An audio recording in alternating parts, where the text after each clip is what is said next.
Well, budget and ownership is always something that people should know about, right? And if we are talking about from freedom of information perspective, so it's one thing that we know who is the budget of public authorities. In similar sense, one could say we also should know the budget of media. Why? Because that might help us understand their reporting. They might be biased, or they might be avoiding to report on certain issues, and maybe that's a reason. To say that the media is independent is one thing, but in practice, are they really independent or objective? Or do they have obligation to report on each and every thing that is going on in society, and whether they are obliged to report in certain way?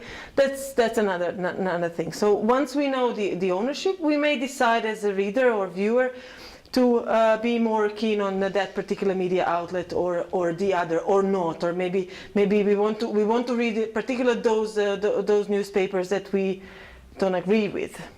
Yeah, hardly likely, but that could happen. We usually want to read the same-minded people.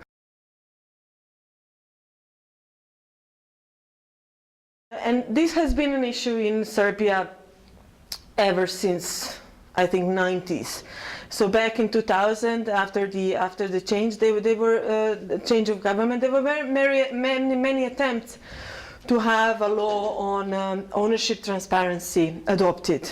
Unfortunately, still no results, and we might say that the ownership of media is pretty much known, in the sense that they have to report to the central register, but is it really the ownership of the media? We still don't know. So if we opt between the current situation and whether we, for example, in Serbia, need a law that would specifically stipulate the obligation of media to reveal their ownership, then it will help us a lot when it comes to freedom of media in general.